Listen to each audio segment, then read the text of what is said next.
लोकसभेनंतर आता विधानसभेचे वेध लागलेले असताना विविध पक्षाचे उमेदवार तिकीट मिळविण्याकरिता वशिला लावत आहे। अशातच अमरावती जिल्ह्यातील महत्त्वाचा मतदारसंघ समजल्या जाणाऱ्या अचलपूर मतदारसंघात सर्वात मोठा पक्ष असलेला भाजप कुणाला उमेदवारी देईल याकडे सर्वांचे लक्ष लागलेले आहे। गेल्या 20 वर्षापासून प्रहार जनशक्ती पक्षाचे उमेदवार बच्चू कडू यांनी आपला हा गड राखून ठेवला आहे।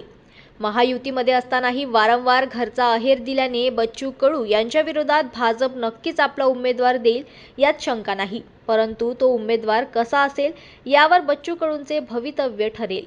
भाजपचे सक्रिय नेते डॉक्टर राजेश उभाळ, प्रमोद कोरडे, सुधीर रसे, अक्षरा लहाने, मनोहर सुने आणि गोपाल तिरमारे यांनी अचलपूर मतदारसंघात भाजपकडून उमेदवारीची मागणी केली आहे। गेल्या निवडणुकीमध्ये भाजपने चांगले प्रदर्शन राहिले, परंतु तेव्हाची उद्धव ठाकरे यांच्या नेतृत्वातील शिवसेना आणि भाजप एकत्र निवडणूक लढली होती।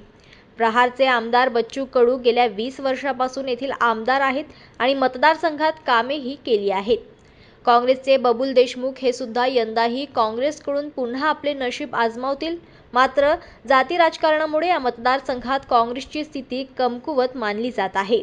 भाजपकडे देखील दमदार नेते आहेत, ज्यात राजेश उभाळ, प्रमोद कोरडे, अक्षरा लहाने, सुधीर रसे, मनोहर सुने, गोपाल तिरमारे हे प्रमुख उमेदवार म्हणून वरिष्ठांच्या नजरेत राहू शकतात।